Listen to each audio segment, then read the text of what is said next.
तो कैसे आप सब, उम्मीद है आप सब बेहतर होंगे। पहली दो क्लासेस में हमने सेट को समझा था और ये समझा था कि सेट का रिप्रेजेंटेशन कैसे होता है। दूसरी क्लास में हमने समझा था कि सबसेट क्या होता है और उसकी क्या क्या टाइप्स हैं या प्रॉपर्टी हैं, और उस पर बेस्ड हमने दो एक्सरसाइज को डिस्कस करा था। आज जो हम पढ़ेंगे वो है प्रॉपर्टीज़ ऑफ सेट्स, जिसमें सबसे पहले हम वेन डायग्राम के बारे में समझेंगे। तो आइए मिल के समझते हैं वेन डायग्राम को। वेन डायग्राम जो है वो जॉन वेन ने दिया था, जो कि एक मैथमेटिशियंस थे, ब्रिटिश मैथमेटिशियन। जॉन वेन का कहना ये था कि जो आपका यूनिवर्सल सेट होता है, यूनिवर्सल सेट होता है उसको आप एक रेक्टेंगल से रिप्रेजेंट करते हैं और इसके अंदर आप रिप्रेजेंट करते हैं सेट्स को। सपोज़ मैंने एक सेट ए रिप्रेजेंट कर दिया, एक सेट बी रिप्रेजेंट कर दिया। तो यानी कि वो ये समझाना चाहते थे कि जो सेट आप रिप्रेजेंट करेंगे वो सर्कल की फॉर्म में करेंगे और जो रेक्टेंगुलर शेप है वो यूज़ होगी यूनिवर्सल सेट के लिए।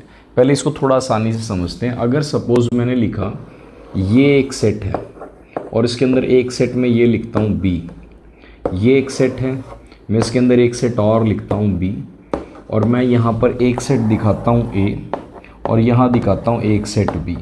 तो इन तीन ऑब्जर्वेशन को अगर आप ध्यान से समझे तो आप क्या समझ पा रहे हैं? तो आप कहेंगे सर जो बी सेट है ना वो कम्प्लीटली ए के अंदर आता है, तो यानी कि बी जो है सर वो ए का सबसेट हुआ। तो मैं यहाँ लिख सकता हूँ B is subset of A. Similarly आप कहेंगे सर ये बी भी इस कम्प्लीटली ए के अंदर आता है, तो सर बी जो है वो सबसेट है ए का। पर इस थर्ड कंडीशन में ए और बी आपस में रिलेट नहीं करते, तो यहाँ पर ये दोनों ही एक दूसरे के सबसेट नहीं हैं। ये मैं आपको इसलिए समझाना चाह रहा था कि ये जो दोनों रिप्रेजेंटेशन है वो सेम बात को ही डिनोट करती हैं। इस बात पे मैटर नहीं करता कि जो सेट हमने अंदर शो करा है वो इसको टच करता है या नहीं करता। ऐसे ही अगर मैं एक और बना दूँ और यहाँ पर मैंने सेट लिख दिया बी, ये कंप्लीट सेट बी है, और मैं यहाँ पर एक सेट लिख दूँ ए, तो ये जो बचा हुआ पोर्शन है इसके अंदर ए नहीं आएगा, सिर्फ बी आएगा। तो इसको मैं बोल सकता हूँ ए कॉम्प्लीमेंट। मतलब ये रिप्रेजेंटेशन के तौर पे मैं आपको समझा रहा हूँ। ये कम्प्लीटली बी है, इसके अंदर कहीं ए आता है, तो ए तो बी का सबसेट है, और जो बची हुई जगह है वहाँ पर ए नहीं है, मतलब जो बी है वो विदाउट ऑफ ए है, तो उसे हम बोलेंगे ए कॉम्प्लीमेंट। अब इसके अंदर मैं आपको ऑपरेशन ऑफ सेट्स बताता हूँ, जिसके अंदर हम बात करेंगे आज यूनियन एंड इंटरसेक्शन की। ठीक है, तो देखिए यूनियन से क्या मतलब है हमारा और इंटरसेक्शन से हमारा क्या मतलब है। तो देखिए सपोज़ पहले मैं आपको एक जनरल एग्जांपल से समझाने की कोशिश करूँगा कि मेरे पास एक सेट है 1 2 3 एंड 4, और एक सेट बी है मान लीजिए 3 4 5 6। तो यूनियन जो वर्ड है, जब आपने सुना होगा यूनियन, किसी चीज़ की यूनियन, तो उसका मतलब होता है कि सभी का इकट्ठा हो जाना, टुगेदरनेस हो जाना, या मैं और आसान भाषा में कहूँ कि इनका आपस में ऐड हो जाना। तो यूनियन का मतलब होता है कि जब आपके पास अलग अलग सेट होते हैं और आप उन सबको एक साथ मर्ज करके एक नया सेट लिख देते हैं, तो वो कहलाता है उसका यूनियन ऑफ सेट। तो यहाँ पर हमने लिखा ए यूनियन बी, ये जो सिंबल है ये यूनियन का सिंबल है। तो मैं इनको ज़रा एक साथ लिख देता हूँ। तो 1 2 3 4 1 2 3 4 3 4 5 6। अब आप समझ पा रहे होंगे जब मैंने इनको मर्ज करा तो यहाँ पर 3 4 2 टाइम्स रिपीट हुआ है, और सेट की डेफिनेशन में हमने कहा था डिस्टिंक्ट एलिमेंट। तो बस आपको ये बात ध्यान रखनी है कि आपने एलिमेंट को कभी रिपीट नहीं करना। तो ये आ जाएगा 5 एंड 6, तो ये कहलाएगा ए यूनियन बी। अगर मैं इसको वेन डायग्राम से समझाने की कोशिश करूं तो ये मेरे पास एक यूनिवर्सल सेट है। यूनिवर्सल सेट क्या होता है आपको मैंने प्रीवियसली भी समझाया था कि जब अलग अलग आपके पास बहुत सारे सेट्स हैं और उनके लिए एक बड़ा सेट लिखा हुआ है, जैसे मान लीजिए मैंने कहा set of even number, set of odd number, set of prime number, तो इन सब के लिए यूनिवर्सल सेट क्या होगा? Set of natural number. तो अगर एक यूनिवर्सल सेट है और उसके अंदर मैंने एक सेट लिखा ए, यहाँ पर ये सर्कल से दिखाएंगे हम, इसका नाम है सेट ए, और ये लिखा मैंने सेट बी। तो ये जो मैं शेड कर रहा हूँ complete portion A, common part A and B and complete A, इसी को बोलते हैं ए यूनियन बी। अगर मेरे को इंटरसेक्शन की बात करनी है उसको आप कैसे याद कर सकते हैं? देखिए इंटरसेक्ट का मतलब क्या होता है कि कभी लाइन एक पॉइंट पे काटती है, तो इंटरसेक्स के अंदर एक पॉइंट क्या आता है? कॉमन। तो सेम यहाँ पे इंटरसेक्शन का मतलब हुआ कॉमन, यानी कि आप और आसान भाषा में समझें तो अगर आपके पास दो सेट हैं तो उनमें से जो कॉमन पार्ट है दोनों सेट का उसे हम बोलेंगे इंटरसेक्शन। तो अगर जहाँ यहाँ पर आप देखिए, यहाँ 1 2 3 4 है, यहाँ 3 4 5 6 है, तो आपके पास कॉमन क्या है? आप कहेंगे सर मेरे पास कॉमन है 3 और 4। तो इसी को मैं कहूँगा A intersection B, that is 3, 4। ठीक है। और अगर मेरे को इसको वेन डायग्राम से रिप्रेजेंट करना हो तो ये मेरे पास एक यूनिवर्सल सेट है, यहाँ पर मेरे पास एक सेट ए है और यहाँ पर सेट बी है। इन दोनों का कॉमन पार्ट है मेरे पास ये, तो इसी को हमने कहा ए इंटरसेक्शन बी। तो मेरे को उम्मीद है कि आपको यूनियन और इंटरसेक्शन ईजिली समझ में आया होगा। अब हम समझेंगे properties of union and intersection set. देखिए पहली जो प्रॉपर्टी है उसमें वो ये कहना चाहता है कि अगर आपके पास 3 सेट हैं और पहले चाहें आप इन 2 का यूनियन निकालें या लास्ट 2 का यूनियन निकालें, आपके पास जो सेट ऑब्टेन होंगे वो बिल्कुल सेम ऑब्टेन होंगे और इसको हम बोलते हैं एसोसिएटिव प्रॉपर्टी। फॉर एग्जांपल ए मेरे पास है 1 2 3, बी मेरे पास है 5 6 और सी मेरे पास है 7। तो अगर मैं ए यूनियन बी पहले फाइंड करूं तो इट मीन्स इन दोनों को मर्ज करना है, तो मेरे पास आएगा 1 2 3 5 और 6। और अगर मैं अब ए यूनियन बी को यूनियन करूं सी के साथ, तो इसको इसके साथ करूंगा तो मेरे पास आएगा 1 2 3 5 6 और 7। तो इस तरफ को जब मैंने सॉल्व करा तो मेरे पास आया 1 2 3 5 6 7। अब इधर अगर मैं बी यूनियन सी करूं यानी कि पहले इनको मर्ज करूं तो मेरे पास आएगा 5 6 7। अब इन दोनों को मैंने पहले करा, अब इसको 1 2 3 के साथ अगर मैं मर्ज करूं तो देखिए मेरे पास क्या आएगा 1 2 3 5 6 और 7, यानी कि रिजल्ट पे कोई फ़र्क नहीं पड़ा, रिजल्ट सेम मिला। तो इसको हम बोलते हैं क्या? Associative property. एसोसिएटिव प्रॉपर्टी ये कहता है कि पहले किसी का भी यूनियन करके आप बाद में किसी के साथ करें या लास्ट वालों का करके पहले से करें तो रिजल्ट पे फ़र्क नहीं पड़ता। सेम ये इंटरसेक्शन पे भी लगता है। अगर आप 3 सेट्स का इंटरसेक्शन कर रहे हैं तो पहले किसी का भी आप इंटरसेक्शन कर सकते हैं, वहाँ पर रिजल्ट पे कोई फ़र्क नहीं पड़ता। और सेम ये प्रॉपर्टी याद कीजिए कहाँ लगती थी? बिल्कुल सही, जब हम अर्थमेटिक पढ़ते थे। अर्थमेटिक के अंदर वो ये कहता था कि अगर आप 3 नंबर की मल्टीप्लाई कर रहे हैं तो पहले किसी की भी मल्टीप्लाई कर देंगे तो रिजल्ट पे कोई फ़र्क नहीं पड़ेगा। अगर आप 3 नंबर का एडिशन कर रहे हैं तो पहले किसी का भी एडिशन आप कर दें तो रिजल्ट पे कोई फ़र्क नहीं पड़ेगा। तो ये सेम प्रॉपर्टीज हम लोअर क्लासेस में पढ़ते थे, अब हम सेट्स पे पढ़ रहे हैं। तो सेट्स के अंदर भी ये प्रॉपर्टी एप्लीकेबल है कि जब कभी भी हमारे पास 3 सेट हों तो पहले किसी का भी यूनियन करके आप लास्ट से कर सकते हैं या पहले 2 में किसी का इंटरसेक्शन करके लास्ट के साथ कर सकते हैं, और इस प्रॉपर्टी को हम बोलते हैं एसोसिएटिव प्रॉपर्टी। अब कॉम्यूटेटिव प्रॉपर्टी अगर आपको याद हो, अगर मैं ए यूनियन बी करूं या बी यूनियन ए करूं तो बिल्कुल सेम रिजल्ट आएगा। देखिए ए और बी का यूनियन क्या आएगा?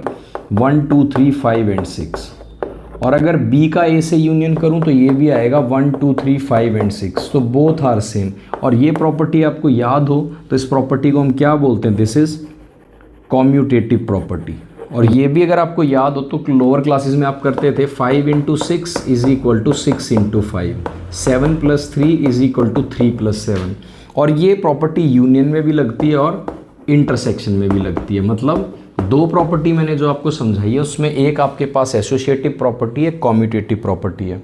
एसोसिएटिव प्रॉपर्टी ये करती है कि पहले किसी का भी यूनियन करके आप लास्ट के साथ कर सकते हैं, पहले किसी का भी इंटरसेक्शन करके लास्ट के साथ कर सकते हैं, रिजल्ट में कोई फ़र्क नहीं पड़ता।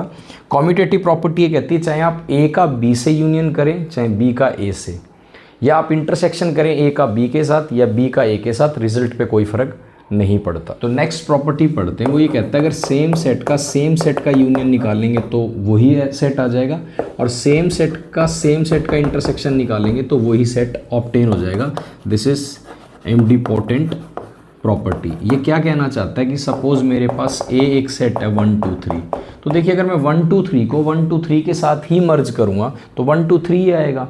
1 2 3 में अगर मैं फिर से 1 2 3 लगा के कॉमन पार्ट निकालूंगा तो अगेन 1 2 3 ही आएगा। क्लियर है?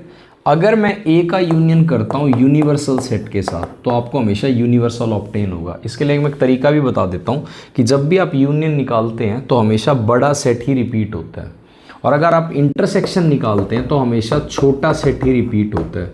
फॉर एग्जांपल ए मेरे पास है 1 2 3 और मैंने इसका यूनिवर्सल सेट लिख दिया 1 2 3 4 एंड 5। तो ज़रा देखिए इन दोनों का अगर मुझे यूनियन निकालना है तो यूनियन का मतलब इन दोनों को मुझे मर्ज करना है। तो 1 2 3 तो रिपीट हो रहा है, तो मैं 2 टाइम्स तो लिखूंगा नहीं, तो मैं लिखूंगा 1 2 3 सिंगल टाइम, 4 एंड 5। और ये क्या है? यूनिवर्सल। तो यही मैंने लिखा, ए और यूनिवर्सल का यूनियन यूनिवर्सल आएगा। अगर मैं इनका इंटरसेक्शन निकालूँ तो इंटरसेक्शन मीन्स कॉमन पार्ट, तो वो क्या आएगा? 1 2 and 3। And what is 1 2 3? That is a. यही मैंने लिखा, A intersection universal is a. और मैं आपको ये समझाना चाह रहा था कि यूनियन जब भी आप निकालते हैं तो बड़ा सेट ही आता है, क्योंकि जब मर्ज करेंगे तो बड़ा ही आएगा, और इंटरसेक्शन में स्मॉलर आएगा क्योंकि हम उसमें कॉमन पार्ट निकालते हैं। सिमिलरली अगर मैं ए का यूनियन निकालूंगा 5 के साथ, तो अब शायद समझ गए होंगे आप, तो आपको ए ही ऑब्टेन होगा। देखिए अगर मेरे पास ए एक सेट है 1 2 3, और एक मेरे पास सेट है मान लीजिए बी, जो कि नल वॉइड या एम्प्टी सेट है, तो इनका इनको मर्ज करेंगे तो क्या आएगा? आप कहेंगे सर 1 2 3 ही आएगा। तो 1 2 3 क्या है? ए। इसलिए ए और बी जो मैंने 5 लिया उनका यूनिवर्सल हमेशा ए आएगा। और अगर मैं इनका इंटरसेक्शन निकालूंगा तो वो हमेशा 5 आएगा। इंटरसेक्शन मीन्स इनका कॉमन पार्ट, तो हर सेट के अंदर 5 तो होता है, because 5 is subset of all set, तो इसमें 5 तो एग्जिस्ट करता है और 5 यहाँ पर है, तो दोनों का कॉमन 5 आएगा। अब यूनियन और इंटरसेक्शन की एक और प्रॉपर्टी समझते हैं। अगर ए बी का सबसेट है तो तब ए यूनियन बी क्या आएगा? That is B. और अगर ए बी का सबसेट है और आप इसका इंटरसेक्शन निकालेंगे तो ए आएगा। कैसे? देखिए, वैसे तो ये बात आप समझ सकते हैं, मैंने कहा था ए बी का सबसेट है तो बी बड़ा होगा, तो मैंने कहा था दो सेट में से जब भी आप यूनियन निकालेंगे तो बड़ा ही रिप्लेस होगा। अगर ए बी का सबसेट है तो ए छोटा होगा, और मैंने आपको बताया था इंटरसेक्शन में हम स्मॉलर ही लिखते हैं। बाकी मैं आपको एग्जांपल से समझाने की कोशिश करता हूँ। सपोज़ मेरे पास ए 1 2 3 है और ए बी का सबसेट है, तो बी के अंदर 1 2 3 तो हो गई, बिकॉज सबसेट मैंने आपको प्रीवियस वीडियो में बताया था कि सारे एलिमेंट्स यानी कंप्लीट सेट के एलिमेंट्स अगले एलिमेंट में आने चाहिए। तो A is subset of B because all elements are in set B. तो देखिए अगर ए बी का सबसेट है और मैं ए और बी का यूनियन निकालना चाहता हूँ, तो यूनियन मतलब इन दोनों को मर्ज करके कंप्लीटली लिखना चाहता हूँ, मतलब एक तरीके से ऐड करना चाहता हूँ, तो एलिमेंट तो रिपीट होंगे नहीं। तो 1 2 3 4 and 5, and what is 1 2 3 4 5? That is B. तो यही मैं आपको यहाँ समझाना चाहता था इस प्रॉपर्टी में। अगर ए बी का सबसेट है तो ये बिल्कुल सबसेट है। देखिए ए इंटरसेक्शन बी क्या आएगा? इंटरसेक्शन मीन्स कॉमन, तो इन दोनों में कॉमन क्या? आप कहेंगे sir 1 2 3, and what is 1 2 3? That is a. तो यही मैं समझाना चाहता था।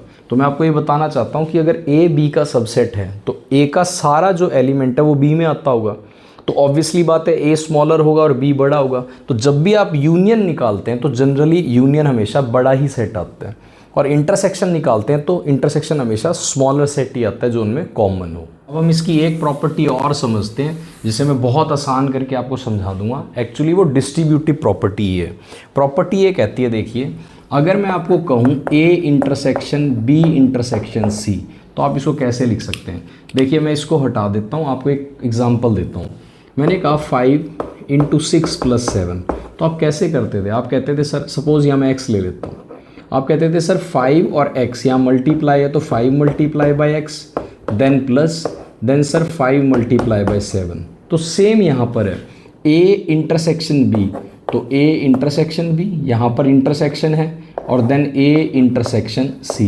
इसको मैंने एक तरीके से 5 बोला है, मल्टीप्लाई इधर है, b की जगह मैंने x बोला है, इसकी जगह प्लस और इसकी जगह 7। एक्चुअल में ये डिस्ट्रीब्यूटिव प्रॉपर्टी ही है। मैं एक और एग्जांपल बताता हूँ। a union b union c अगर आप कर रहे हैं तो आप क्या करेंगे? इसको इससे ऑपरेट, तो ये हुआ a union b, then union a union c। तो मेरे को उम्मीद है कि आपको बात समझ में आ रही होगी इजी एग्जांपल के साथ। इसका मतलब क्या हुआ? एक्चुअल में डिस्ट्रीब्यूटिव प्रॉपर्टी ही यहाँ पर यूज़ हुई है, यानी कि सेट्स के अंदर हम कॉम्यूटेटिव प्रॉपर्टी भी लगा सकते हैं, एसोसिएटिव प्रॉपर्टी भी लगा सकते हैं, और डिस्ट्रीब्यूटिव प्रॉपर्टीज़ भी लगा सकते हैं। अब इसके बाद हम 4 बात और समझेंगे कि डिसजॉइंट सेट क्या होता है, कॉम्प्लीमेंट ऑफ सेट क्या होता है, डिफरेंस ऑफ सेट क्या होता है, और एक नई चीज़ सिमेट्रिक डिफरेंस ऑफ सेट क्या होता है। उसके बाद आपकी एक्सरसाइज का कॉन्सेप्ट कंप्लीट हो जाएगा। तो देखिए सबसे पहले हम समझेंगे कि डिसजॉइंट सेट्स क्या होते हैं, ठीक है। उसके बाद मैं आपको समझाऊंगा कॉम्प्लीमेंट ऑफ सेट क्या होता है, ठीक है। तो देखिए ज़रा, डिसजॉइंट सेट का मतलब होता है कि ऐसे दो सेट, बहुत आसान भाषा में हम बात करेंगे, ऐसे दो सेट 1 2 3 और B एक सेट है 3 और 4, आप ज़रा ध्यान से देखें, इन दोनों के बीच कॉमन क्या है? आपने कहा सर 3, तो फिर ये डिसजॉइंट सेट नहीं है। अब मैं एक सेट और लिख देता हूँ C 5। ज़रा इन दोनों के बीच कॉमन क्या है? तो आप कहेंगे सर इन दोनों के बीच कॉमन है 5, तो फिर इन्हीं को हम कहेंगे disjoint set. Disjoint set means जब आप दो सेट्स का इंटरसेक्शन निकालें या आसान भाषा में उनका कॉमन पार्ट निकालें तो उनके अंदर कुछ भी कॉमन नहीं आना चाहिए, जिसे हम 5 बोलते हैं, तो उन्हें हम बोलेंगे डिसजॉइंट सेट। कॉम्प्लीमेंट का मतलब होता है कि जब आप एक सेट को यूनिवर्सल सेट से रिमूव कर देते हैं। सपोज मैंने यहाँ एक यूनिवर्सल सेट लिखा 1 2 3 4 5 6 और एक सेट लिखा A, और मैं चाहता हूँ इस A का कॉम्प्लीमेंट मुझे बताया जाए। तो कॉम्प्लीमेंट का मतलब होता है, इसमें आता है 5 6, तो 5 6 को यूनिवर्सल में से रिमूव कर दें, क्या बचा? 1 2 3 4, तो इसी को हम बोलते हैं A का कॉम्प्लीमेंट। एक और एग्जांपल लेके बताता हूँ। सपोज मैंने यहाँ लिख दिया B 1 2, मैं B का कॉम्प्लीमेंट जानना चाहता हूँ, तो यूनिवर्सल में से B को हटा के जो बच गया जब आप लिखेंगे वो कहलाएगा कॉम्प्लीमेंट ऑफ सेट। अगर मैं इसको वेन डायग्राम से समझाना चाहूँ तो ये मेरे पास एक यूनिवर्सल सेट है और यहाँ पर मेरे पास A है, मैं इस A का कॉम्प्लीमेंट लिखना चाहता हूँ। तो इस यूनिवर्सल सेट में से अगर मैं इस A को हटा दूँ तो जो मेरे पास बाकी बचेगा, जिसे मैं शेड कर रहा हूँ, इसी को बोलते हैं A कॉम्प्लीमेंट या कॉम्प्लीमेंट ऑफ सेट। समझेंगे इसके last 2 point, difference of set, और इसमें एक मैं आपको थोड़ा सा एडवांस पढ़ा देता हूँ। डिफरेंस ऑफ सेट के बाद सिमेट्रिक डिफरेंस ऑफ सेट। एक तो आपके पास है सिर्फ सेट का डिफरेंस और एक सिमेट्रिक डिफरेंस ऑफ सेट। पहले समझते हैं डिफरेंस ऑफ सेट। देखिए अगर मैंने एक सेट लिखा A 1 2 3 4 और मैंने एक सेट लिखा B सपोज 1 and 2, जब मैं लिखता हूँ A डिफरेंस B तो मैं ये कहना चाहता हूँ कि A के अंदर B के जो एलिमेंट हैं उनको हटा दीजिए। क्या कहा मैंने? A के अंदर B के जो एलिमेंट हैं उनको हटा दीजिए। तो B में है 1 2, क्या A में है? बिल्कुल। इनको हटा के जब आप लिखेंगे 3 4, this is called difference of set. अगर मैं B माइनस A लिखना चाहूँगा तो इसका मतलब है कि B के अंदर A के एलिमेंट हटा दीजिए। तो A में है 1 2 3 4, तो सिर्फ 1 2 ही यहाँ एग्जिस्ट करता है, तो B में से 1 2 हटा दीजिए तो यहाँ आएगा 5। आपको मेरी बात समझ में आई? तो इसको बोलते हैं डिफरेंस ऑफ सेट। या हम इसको ये भी बोल सकते हैं, अगर आप ध्यान से इस बात को समझें, जब मैं A माइनस B बोल रहा हूँ तो इन दोनों के बीच कॉमन क्या आ रहा है? आप कहेंगे सर इन दोनों के बीच कॉमन आ रहा है 1 2, तो मैं कॉमन पार्ट को ही रिमूव कर रहा हूँ। यानी कि इसका आसान भाषा में मतलब ये है, जब A माइनस B हम करते हैं तो A और B का कॉमन पार्ट A में से हटा देते हैं।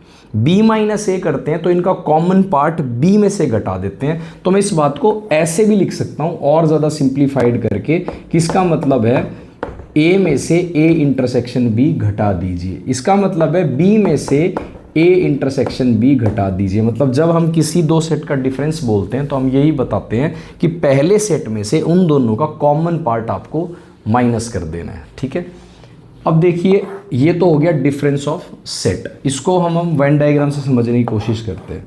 सपोज मेरे पास है एक सेट A और एक मेरे पास सेट है B। तो अगर मैं कहना चाहता हूँ A माइनस B, तो इसका मतलब है ये इनका कॉमन पार्ट है, तो A में से कॉमन पार्ट माइनस कर दीजिए। तो ये जो पार्ट आपके पास बचेगा, जिसे मैं डार्क कर रहा हूँ, this is what? This is A minus B। अगर मैं कहना चाहूँ B माइनस A, तो ये मेरे पास A है, ये मेरे पास B है। तो जब मैं कहता हूँ B माइनस A, तो मैं कहना चाहता हूँ इस B में से इन दोनों का कॉमन पार्ट, तो कॉमन पार्ट यही है, तो इसका मतलब हुआ B minus A। I think आपको डिफरेंस ऑफ सेट समझ में आया होगा।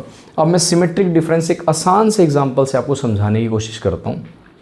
सपोज मेरे पास एक सेट है A 1 2 3 4 5 6 और एक सेट है B 1 2 3। तो देखिए डिफरेंस ऑफ सेट क्या कहता है, इसका सिंबल ऐसे एक ट्रायंगुलर होता है यहाँ पे डार्क। ये कहना चाहता है कि अगर आप A माइनस B का यूनियन निकाल लें B माइनस A के साथ, मतलब अगर दो सेट हैं, पहले आप A माइनस B फाइंड करें फिर B माइनस A, और इन दोनों का जब आप यूनियन ऑब्टेन करते हैं उसी को बोलते हैं सिमेट्रिक डिफरेंस ऑफ सेट। तो A माइनस B का मतलब मैंने बताया था A और B में कॉमन क्या है? आप कहेंगे सर 1 2 3, तो इस कॉमन पार्ट को 1 2 3 को A में से हटा दीजिए। तो क्या बचा? आपने कहा sir 4 5 6। What is B minus A? तो सर B माइनस A का मतलब A और B में जो कॉमन है उसको सर B में से हटा दीजिए। तो कॉमन क्या है? 1 2 3 B में से हटाएंगे तो सिर्फ यहाँ बचेगा 5 या नल सेट। इन दोनों का यूनियन क्या आएगा 4 5 6। This is called symmetric difference of set. तो इस एक्सरसाइज में जो मैंने आपको कॉन्सेप्ट समझाया, union, intersection, Venn diagram, properties of union and intersection, उसके बाद मैंने आपको समझाया a माइनस बी का मतलब क्या है, या कॉम्प्लीमेंट ऑफ सेट का मतलब क्या है, ये सिमेट्रिक डिफरेंस ऑफ सेट। मेरे को उम्मीद है कि आपको इजी एग्जांपल के साथ बहुत अच्छे से समझ में आया होगा। अब इस एक्सरसाइज के कुछ एक क्वेश्चंस मैं आपके साथ डिस्कस करूंगा, उसके बाद आप बाकी क्वेश्चन खुद से ट्राई करेंगे तो ईजिली आपके क्वेश्चंस हो जाएंगे। तो पहले हम एलिमेंट्स का पहला क्वेश्चन समझते हैं। इसमें लिखा हुआ है a, दैट इज 1 2 3 एंड 4। उसके बाद इसमें आपको b दिया हुआ है, दैट इज 3 4 एंड 5। और उसके बाद c आपको दिया हुआ है, दैट इज 4 5 7 8 4 5 7 8। तो यहाँ पर हम तीनों चीज़ें समझते हैं। a इंटरसेक्शन b, ठीक है, उसने पूछा है क्या होगा, देन b इंटरसेक्शन c, और फिर वो आपसे पूछता है a b और c का डिफरेंस बताइए। तो देखिए बिल्कुल आसान कॉन्सेप्ट आपने समझना है। इंटरसेक्शन, इंटरसेक्ट का मतलब इंटरसेक्ट, कितने पॉइंट पे, एक पॉइंट पे, तो इंटरसेक्शन का मतलब हुआ कॉमन पार्ट। a और b में कॉमन देख लीजिए क्या है, तो a और b में कॉमन सिर्फ 3 एंड 4 है, तो this is the intersection of a and b। b intersection c, b और c में कॉमन देख लीजिए, तो b और c में कॉमन क्या, that is 4 and 5। b minus C, तो मैंने कहा था दो तरीके हैं, तो b में से c के एलिमेंट हटा दो, या b माइनस सी का मतलब ये भी होता है कि b में से b और c का कॉमन पार्ट हटा दो। तो b और c में कॉमन पार्ट क्या है, 4 5, तो कॉमन पार्ट है इनका 4 एंड 5। तो b में से b माइनस सी का मतलब जो कॉमन पार्ट है उसको b में से हटा दो, तो b में से कॉमन पार्ट हटाया, दैट इज 3। या आप ऐसे भी कर सकते हैं, b माइनस सी का मतलब b में से c के जो सेम है, तो 4 5 है उनको हटा दीजिए, तो ये आ जाएगा 3। अब हम इसका एक क्वेश्चन और समझते हैं। इसमें ये कहता है a अगर आपको एक सेट दिया इस तरीके से कि x is such that x is equal to 3n and n belongs to integers, and b आपको ऐसे दिया है x is such that x is equal to 4n and n belongs to integer, then a intersection b बताएं। अब यहाँ पर थोड़ा सा कई बार हमें डाउट आ जाता है कि सर जब मेरे पास ये कौन सी फॉर्म थी, रोस्टर या टेबुलर फॉर्म, मतलब जब मेरे पास एलिमेंट थे तो मैं इजीली बता पा रहा था कि कॉमन पार्ट क्या है, लेकिन सर ये कौन सी फॉर्म आ गई, ये तो है सेट बिल्डर या रूल मेथड। तो इसके अंदर सबसे पहले आपको क्या करना पड़ेगा, इसकी रोस्टर या टेबुलर फॉर्म बनानी पड़ेगी। अगर आप ध्यान से देखें तो a में क्या आएगा, 3n और n इंटीजर को बिलोंग कर रहा है। अगर मैं इंटीजर 1 रखूं तो मेरे पास 3 आएगा। आप नेगेटिव भी रख सकते हैं, 0 भी रख सकते हैं, या मैं रख देता हूँ 0 आ जाएगा, देन 3 आ जाएगा सर, 2 रखेंगे 6, then 9, then 12, then sir 18 and so on, ये आएगा।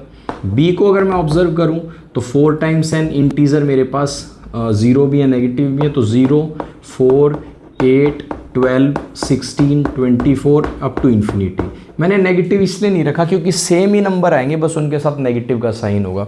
अब ज़रा ऑब्जर्व करें, a इंटरसेक्शन b का मतलब इसमें कॉमन क्या आएगा, तो अब ज़रा ध्यान से देखें तो सर कॉमन या तो 0 आ रहा है, या सर सबसे पहले 12 आ रहा है, देन उसके बाद जो नेक्स्ट कॉमन आएगा वो क्या आएगा, देखिए 3 के अंदर 24, और 4 के अंदर भी क्या आएगा 24, उससे नेक्स्ट क्या आएगा 36, यानी कि जो मेरे पास कॉमन आ रहे हैं वो 12 के मल्टीपल आ रहे हैं।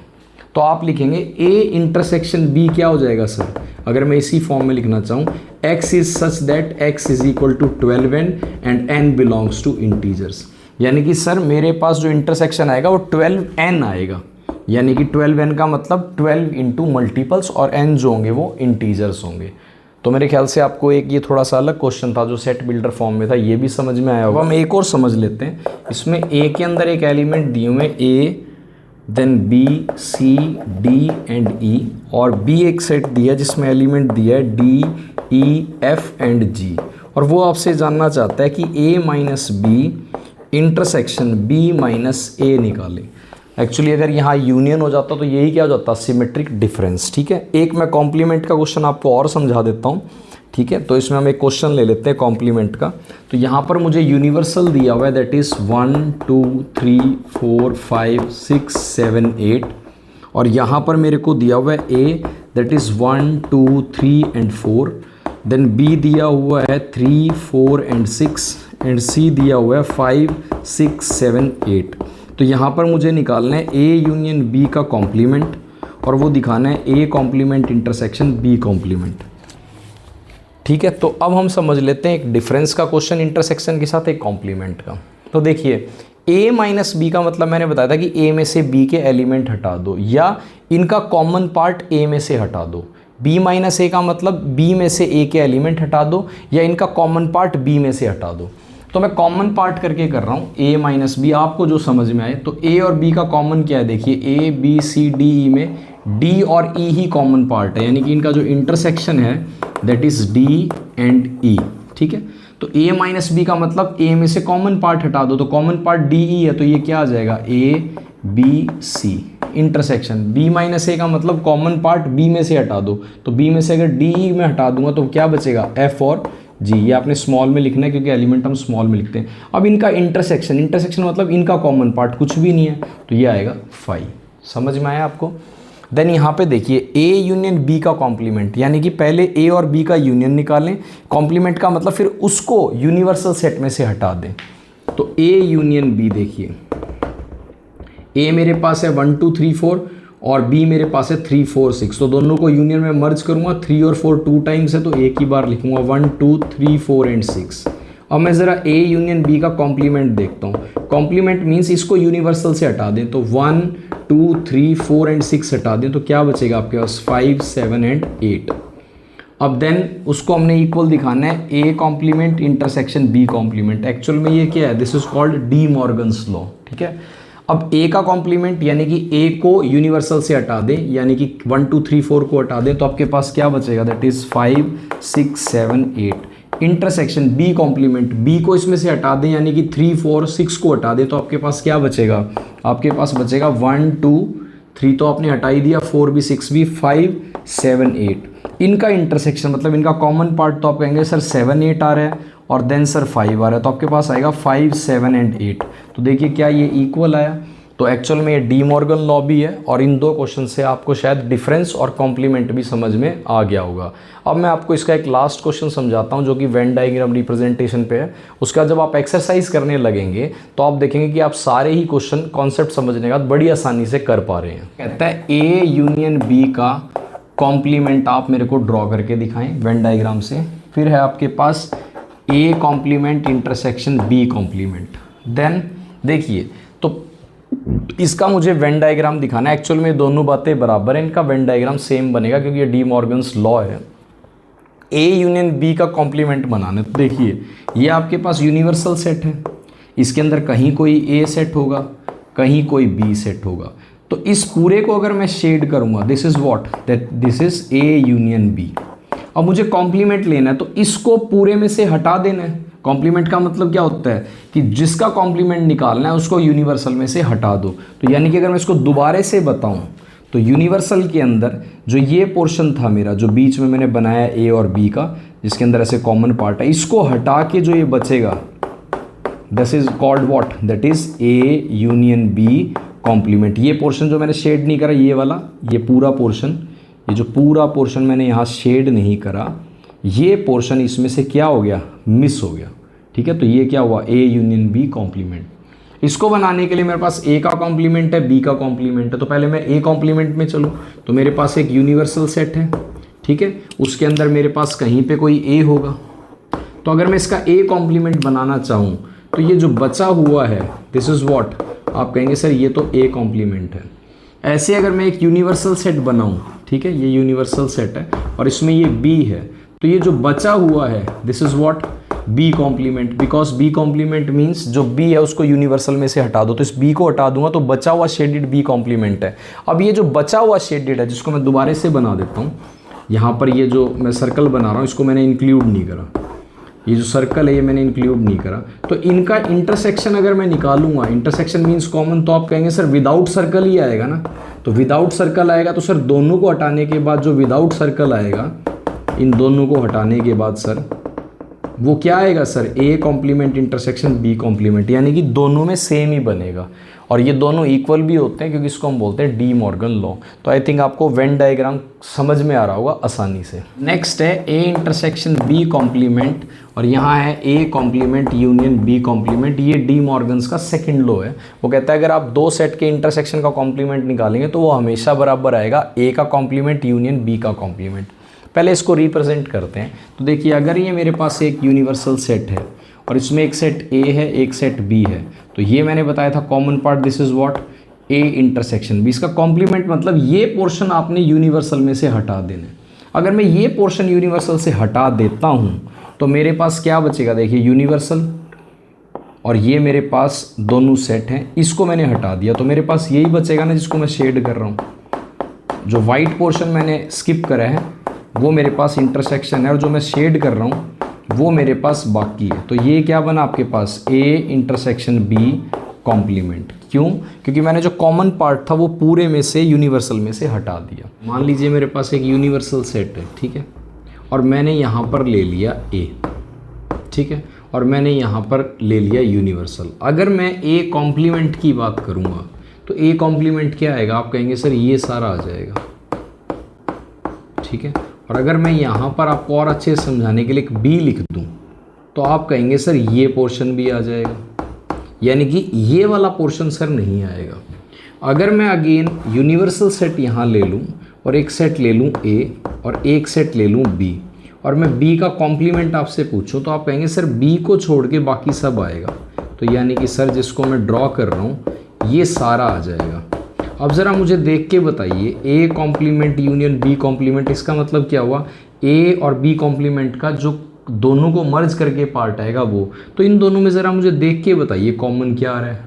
एक तो आप कहेंगे सर कॉमन इसके अंदर ना जो आउटर पार्ट है सर वो तो दोनों में आ रहा है, तो यानी कि जब मैं इसका यूनियन बनाने चाहूँगा तो आउटर पार्ट तो आएगा ही आएगा।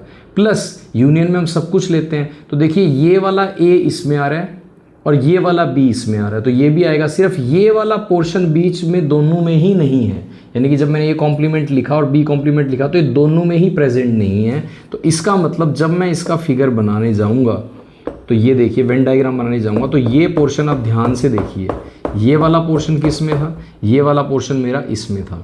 और अगर बी को मैं शेड कर दूं और बाहर वाला पार्ट इसमें था तो दोनों का यूनियन ये आएगा, बीच में नहीं आएगा। इसलिए इन दोनों का जो वेन डायग्राम आता है वो सेम आता है।